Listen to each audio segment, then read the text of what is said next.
Hey friends, how's it going? My name is Gabby. Welcome back to my channel, and today I'm going to be doing my July wrap-up. It's already that time. Oh my gosh, the end of July is upon us. And in the month of July, I read 24 books. And yeah, I'm pretty sure this is the most books that I've ever read in a month, and it's probably mostly due to Summerween because I read so much during Summerween. But first, before we jump into today's video, I just wanted to say a huge thank you to today's video sponsor, which is a new sponsor on this channel because it's Magic Spoon! And I'm so excited to be working with Magic Spoon because I've been seeing them around YouTube and I really love their cereal, so when they reached out, I was so freaking excited because Magic Spoon is cereal reinvented. Their variety pack comes with 4 different flavors. We have cocoa, peanut butter, frosted, and fruity. And you know, I've got to say, it's been tough to pick a favorite out of these 4. I do think fruity is probably my favorite, but cocoa is also a close second. Like, they're just so freaking good. Magic Spoon's cereals have 0 grams of sugar. Yes, you heard that right. 0. They have 13 to 14 grams of protein, as well as 4 to 5 net grams of carbs in each serving.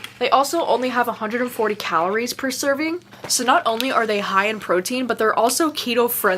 They're gluten-free, they're grain-free, they're soy-free, and they're low carb. I feel like growing up, cereal was something that I looked forward to so much because I really enjoyed all the sugary cereal when I was a kid. But growing up, it's made it harder to enjoy cereal because you know that it's like not good for you when you're eating that stuff. That's why Magic Spoon has made it so fun. You know, like I feel like a kid again. I feel like I can enjoy cereal again. At first I was hesitant with trying this, you know, because I was like, there's no way this is gonna taste good. It's gonna taste like freaking cardboard. But I was genuinely so impressed. Like, this stuff actually does taste like the real thing, and it's nice to know that you're choosing a healthier option when you eat this cereal. So yeah, you can click the link down below to grab a variety pack and try it out today. Be sure to use my promo code gabbyreads to get $5 off your order at checkout. Or you can go to magicspoon.com/gabbyreads. Magic Spoon is so confident that you're going to enjoy their product that they are backed with a 100% happiness guarantee. So if you don't like it for any reason, they will refund your money, no questions asked. So yeah, definitely click the link down below and use my code gabbyreads to get $5 off your order, or go to magicspoon.com/gabbyreads to save $5 today.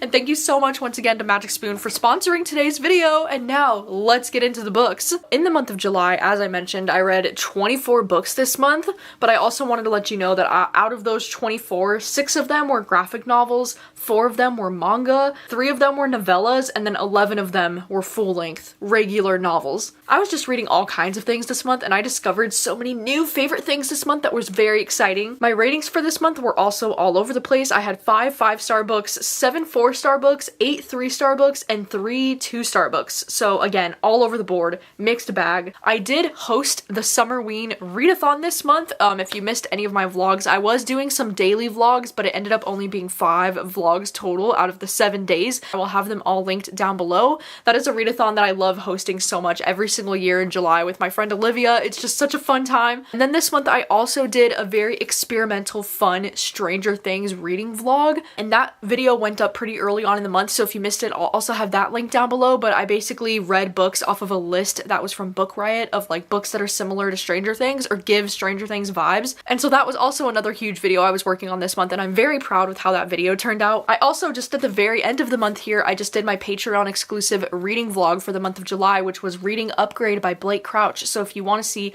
all of my fleshed out thoughts on this book, then I would highly recommend checking out that Patreon exclusive video, which will also be linked down below. I did also want to make a note that I did have a DNF this month. It was actually Kill River. This is one that I was trying to read during Summerween, and I believe I got about like 70 pages into this before I ended up DNFing it because it just was not my thing. You know, I'm not a huge fan of slashers in general, usually, at least in books. Like with movies, I love slashers. With books, it just doesn't always work out for me in the same way. And for some reason, the writing in this book was just not doing it for me, so I ended up DNFing this one. So yeah, let's just jump into what I read this month, starting off with The Great Gatsby. I finally read it, the classic, the one, the only. I'm so glad that I finally read The Great Gatsby because I feel like it's one of those classics that I feel so much shame for never having read this book. And this book, I'm glad that I finally read it because I feel like it's actually one of those classics that's very readable. Like, it's just very easy to understand. Usually my issue with a lot of classics is that the writing just goes like way over my head because the writing just feels very like old school and very hard to read. But with this one, I didn't really have that problem. I actually found the writing to be very, you know, easy to read. I thought it was very like whimsical. I really liked most of the characters, and I don't know, I thought it was pretty good for a classic. Like, I was invested. It has some of my favorite quotes quotes of all time about summer. So yeah, I think I'm giving this one a 3 to a 3.5 out of 5 stars. The next book I read was the first book that I read for the Stranger Things vlog that I did, and it was When the Sky Fell on Splendor by Emily Henry. This is actually the 6th book that I've read from Emily Henry, and if you didn't know, Emily Henry, before she wrote these, you know, mainstream romance books, she used to write young adult books, and this is one that I've had on my TBR for literally forever. We follow this young group of kids who are living in this town called Splendor, Ohio. There was basically this huge explosion in their town that happened 5 years ago, and now we follow these kids who are now about like 17, 18-ish years old, and they're all a group of friends. They call themselves the Ordinary, and they spend their free time investigating like local ghost stories and like local legends and myths and things. And then one night they start to realize that what they're filming may not be so fictional after all. And for me personally, I thought this book was fine. You know, I ended up giving it a 2.5 stars just because I did not connect with this friend group at all. And while there were a few like interesting and spooky things happening in this book, for the most part, I was just really uninvested, didn't really care that much about what was happening, and the writing just wasn't my favorite. You know, it's just not my favorite. I think Emily Henry is definitely better at writing romances than she is at writing like young adult sci-fi books, you know, so this was a hard pass for me, not my thing, wouldn't really recommend. And then the next book I read for that video is actually The Ballad of Black Tom. This one is a novella that is compared to like H.P. Lovecraft, and it's kind of like a retelling from what I understand. I mean, I don't really know anything about H.P. Lovecraft, to be honest, but this one was also interesting, but also kind of not really my thing, because this one's also a little bit more fantasy than I was expecting, because it's about this man who like opens a portal with like dark magic. And you know, dark magic is usually not a topic that I read very much of or am very interested in, but I will say there was some really good action in this story. There was some really good like eerie scenes, so this book was definitely worth reading. This one's also on the shorter side. I think this one's a novella, so it wasn't too long of a read either, but I ended up giving this one 3 stars. Like, I can recognize that this is probably a really interesting, good book if you're a fantasy reader. It just wasn't really my thing personally. And then I also finally got around to reading Sawkill Girls for that Stranger Things video. This is one that I've had on my TBR literally since it came out in 2018.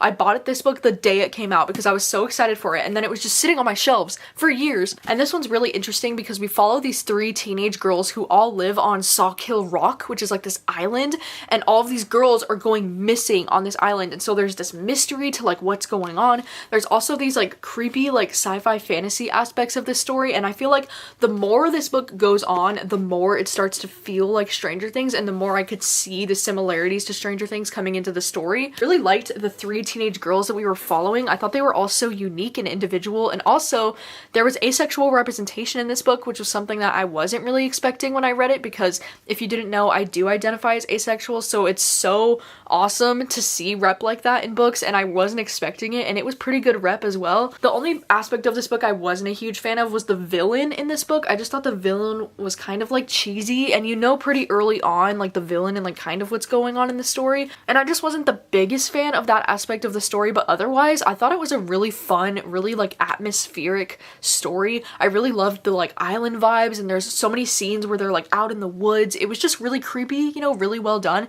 So I ended up giving this one a 3.5 out of 5 stars. And then sadly, the next book that I read for that video is The Body by Stephen King. This is one of his novellas, and this is one that it takes place in like the 1950s or 1960s, and it follows these 4 boys who are out in the like woods one day when they discover a body. And sadly, this one just didn't end up being my thing. I don't know what it was about this book. I thought it was so hard to connect with the story and the characters. Like, I don't know if it was just the writing itself that I just wasn't a fan of, but this has to be one of my least favorite Stephen Kings that I've ever read, and that makes me so sad because apparently this is the story that inspired the movie Stand By Me, which is, you know, one of his most iconic movies, at least from what I understand. I haven't seen it, but maybe like that's part of my thing with this book, is that maybe people who love this book also love the movie Stand By Me, and maybe they relate it to it because of that. Like, I don't really know, but this book just didn't work for me. I gave it 2 stars. I didn't really like any of the characters, and the story just kind of bored me, to be honest. And then the next books that I ended up reading this month were the 6 volumes of Paper Girls. Reading 1 or maybe 2 for the Stranger Things vlog, but then I went to my library and I was able to get all 6 checked out to me this month. And if you didn't know, Paper Girls is a graphic novel series where there are 6 volumes total,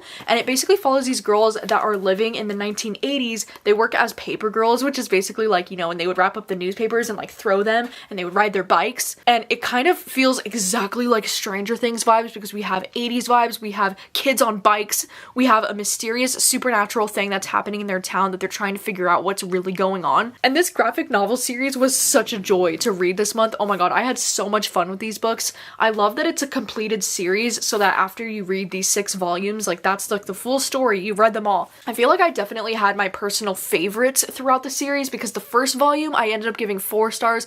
Volumes 2 and 3 I gave 5 stars. Freaking loved volumes 2 and 3. And then volume 4 I ended up giving this one 3 stars. This was probably my least favorite in the series just because I found it to be a little bit slow and some of the sciencey parts went a little bit over my head. Like I found some of it to be a little bit hard to follow. And then volumes 5 and 6 I ended up giving both of these 4 stars. I really enjoyed the way this series ended. The ending almost made me cry and I just really love these 4 girls. I think they have such a cute relationship all together. There was also a romance that was kind of happening throughout the series that I was just 100% here for, and it was so freaking cute. You know, I had the time of my life reading Paper Girls. I'm so glad that I finally read it because I've been hearing so much about this book series from everyone for so long, and so I'm so happy that I finally read it. And like Paper Girls, I definitely think it's worth the hype. It's worth checking out. It's so much fun. I also think these graphic novels just have some of the best like color palettes that I've ever seen in a graphic novel. Like it is just stunning. Like the colors, they're beautiful. I would also highly recommend, you know, checking out your library and seeing if they have these graphic novels available because I know graphic novels can be kind of expensive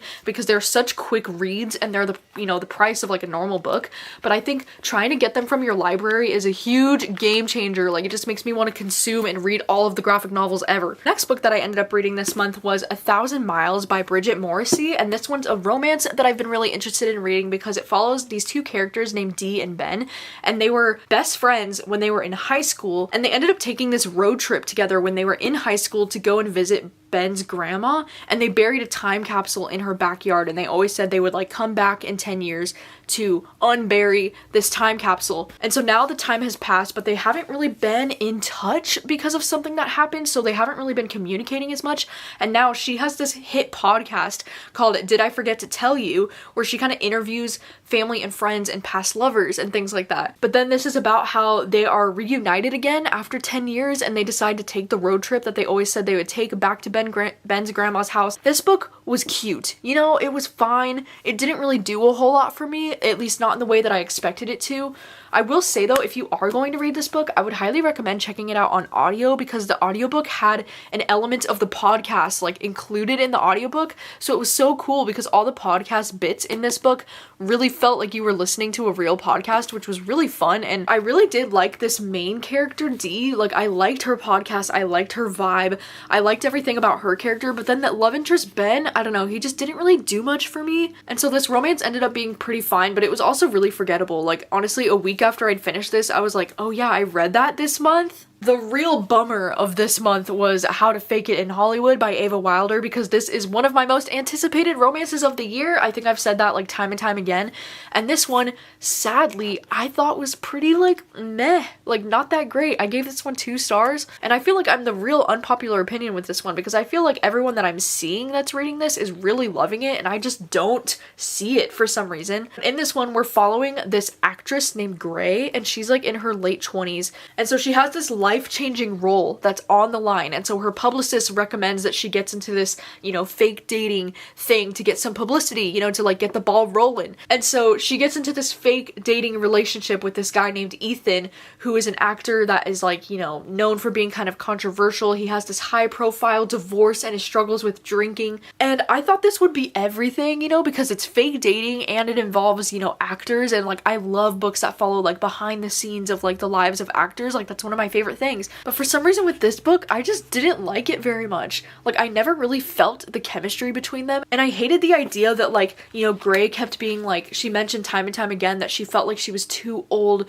to get lead roles or that she was like aging so quickly in Hollywood. And I get the message and I do agree with the message that women are treated so unfairly in Hollywood. And I get what the book is trying to say, you know, because Hollywood is definitely unfair to women who are older. But at the same time, I'm like, this bitch is like only 27 years old or like 28 years old. I'm like, what are you talking about? Most of the most successful actresses in Hollywood right now are in their 30s. So I'm like, what do you mean you're aging or you're too old? Like, I get what the message was trying to say, but it was just kind of annoying because I just didn't agree with what Gray was talking about. So like, because of that, her character and like some of the plot in general was just a little bit frustrating to me because I was like, I don't think that's very realistic. And also just Ethan's character in general, like I just didn't really see it with him. Like I just didn't really care for his character. I just thought he was mostly annoying. And yeah, I gave this 2 stars. I just didn't really like it. Like, what a freaking bummer. But the next book that I read this month was Daisy Darker by Alice Feeney. I was gonna try and save this book to read during Summerween, but honestly, like I just couldn't wait any longer because I was so excited. This is one of my most anticipated thrillers of the year, and this one comes out at the end of August. And this is, you know, Alice Feeney, the author of Rock, Paper, Scissors, like one of my new favorite thrillers. I've actually read every single book that Alice Feeney has came out with so far, which is something I didn't even realize until I was reading this book. But yeah, this one is kind of a shout out to Agatha Christie in this book because we're following this family who is the Darker family, and also Daisy Darker, one of the coolest names I've ever heard. It sounds like Donnie Darko. It sounds like a freaking superhero. And so in this book, we follow Daisy and her family as they're going back to their Nana's gothic house on a tiny little island to celebrate the Nana's 80th birthday. And after they arrive, a really bad storm like breaks out on the island and they are cut off from the world for the next 8 hours. And then at the stroke of midnight, the grandma is dead, and then one by one they start getting picked off, and it's very Agatha Christie vibes. And I freaking loved this. I ate this shit up. Okay, this book has the best vibes. Let me tell you, this book is the perfect like Halloween read because it all takes place on the night of October 30th and then going into the morning of Halloween. It's just, the vibes are immaculate. I love the freaking island stormy vibes. It was just amazing. You know, I was here for it. I also feel like it's really hard to do, you know, these days to compare yourself to Agatha Christie and then actually write something that's not only like a cool tribute to Agatha Christie, but also really unique and have a very interesting plot twist at the end that is going to very polarize readers. But oh my god, I freaking loved it. Like, I was obsessed. Like, the vibes were so good. I'm still thinking about that plot twist at the end and trying to figure out how I couldn't see that shit coming. And I don't know, this was just so refreshing. Like, I was so worried that I wasn't gonna like it or that the plot twist I was gonna be mad, but I loved it. I loved it so much. I thought it was so good. It was a 5-star for me. I loved it so much. I don't know if I love it more than Rock, Paper, Scissors. I would definitely have to think about it more, but I feel like this book has stayed on my mind a little bit longer than Rock, Paper, Scissors has, and this is one that I feel like I would want to reread it because after knowing that plot twist, I'm like, I need to reread this entire thing. So yeah, it was fantastic. Daisy Darker. Don't skip this one. Definitely check it out. It's a banger. It's a fun time. The next book that I read this month and the last book that I read before Summerween is Widow Falls by Kirsten Modglin. This one is a thriller that, you know, I wasn't sure if I was interested in reading any more books from this author, to be honest, because the other 2 that I read were mostly just fine, but I saw this at my library in hardcover and I was like, this is so beautiful, like why not? I'll just give it a go. In this story, we follow this woman named Sloane who takes a job at this infamous whitewater rafting company, and it's really interesting because this job that she takes, she's gonna have to like live in this cabin with the other, you know, camp whitewater rafting people that work there. And what she doesn't realize at the time is that the woman who had this exact job before her has gone missing recently. And she's kind of like, what the heck is going on? Like, and none of the other camp counselors people seem very concerned about it. Like, they just don't really seem to care. And this one is interesting because there's all this like talk about this Widow Falls, like how it got its name, and there's all of these stories about how people have gone missing in the woods out here. And so I was like, okay, like the vibes were good, you know. In the first half of this book, I was having fun. Like, I flew through this book almost entirely in one sitting because it was a very quick and easy read. And that is something that I do like about this author. Like, if I can compliment one thing about her, it's that she writes thrillers that are very easy to read. You just get immediately sucked in and you need to know where it's going. Her writing is very simplistic though, and it feels very, I don't know, kind of like basic. Like, the writing just isn't very good. However, it's very easy to read and very easy to fly through. But at the end of the day, sadly, I ended up giving this one around like a 3-star, maybe even a 2-star if I really think about it, because the ending just wasn't very satisfying for me, and the biggest plot twist in this book is something that I've seen done before in one of my favorite books. Like, I feel like this author read one of my favorite thrillers and thought, I'm gonna write that, but just change a few things and make it at a whitewater rafting company and then rebrand this as a different thing, even though it's kind of the same thing. If you've read the book that I'm thinking about in my head that I'm comparing it to, then you would probably agree, but I don't want to say which book I'm comparing it to because it would definitely spoil the plot to this one and that book, if you know what I mean. Because they have the same plot twist. It's like the same thing happening in the same plot twist. So I don't know, I feel like I've just read this before. You know, I feel like I've read this. This is nothing new. Was not a huge fan of the ending. So yeah, this one, it was kind of a bummer, but you know, I still read it. I still liked the vibes. It was just kind of a bummer. And then the next book that I read was The House Across the Lake by Riley Sager. This is, you know, one of my most anticipated of the year because it is Riley Sager, who I consider to be one of my favorite thriller authors. I read this one during Summerween, and this one is the booktube pick for the month of July. There will be a live show discussing this book at the end of July on July 31st at 11 a.m. Pacific time with me, my mom, and my sister all discussing our thoughts on this book. And something that I think is really fun, or that's going to be really fun about this live show, is that we all had different opinions on this book, or at least I had a different opinion than they did. So I think it'll be a really interesting live show. But yeah, this book, we're following this woman, what is her name? Casey Fletcher, who's a recently widowed actress, and she's gonna be going and living on this house on a lake in Vermont. And the setup for this thriller is pretty, you know, similar to a lot of other thriller setups, in that we're following this character Casey as she's kind of spying on the neighbors, and she also is an alcoholic, and it's basically like The Woman in the Window, but it's on a lake. And then of course, one night while she's watching the neighbors, she thinks she sees something happen, and then the wife goes missing. And this book was, it didn't really work for me personally. I mean, for me, it's probably my least favorite Riley Sager that I've read so far. I just really was not a fan of any of the characters in this book, but also I'm just really tired of not only this trope in books, but also the alcoholic, unreliable narrator. I'm just getting tired of it. Like, I'm kind of done with this trope. And the ending of this book was so, like, I don't know. It didn't really work for me personally. I think I'm giving this one 2 stars, but again, full thoughts and discussion will be happening in that live show at the end of the month. So I'll have it linked down below if you want to save the link. The next books that I ended up reading during Summerween were the Monster manga volumes, and this is a series that my friend Mikay has been a huge fan of for a long time, and my friend Katie recently read them, and she literally sent me a video on Instagram, and she was like, you need to read these immediately, like you would love it. Basically, this is a monster manga series, and if you didn't know, manga is basically like, it's kind of like a graphic novel, but it's black and white, and you read it backwards essentially, so you start at the back of the book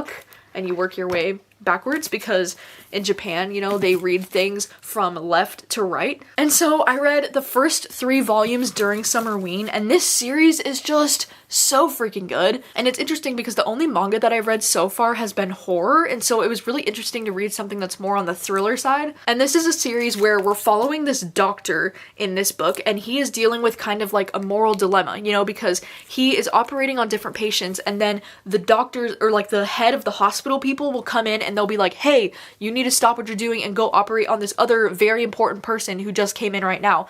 And he's like, what the heck does it matter? Like, he doesn't think what you contribute to society as a person should matter. Every life should be valued in the same way, you know, like he shouldn't have to like stop operating on this person just because a more important person in society just came into the hospital. And so one day he has these 2 twins who come into the hospital. One of them is a little boy with a gunshot wound to the head, and the other is his sister who is traumatized and can't speak. And it seems like with their family there was some kind of like robbery situation because both of the parents were murdered, and he basically decides to risk his career to save this little boy. And then in doing so, he ends up creating a monster. And then that's kind of what this series is about. And this series is just so good. Like the first volume, just the first volume alone, I was literally tabbing a library book. Like, I don't know what I'm doing or what I'm planning with this, but oh my god, it was so good. It was so fast paced. Like, there were so many plot twists and exciting things happening in just this first volume.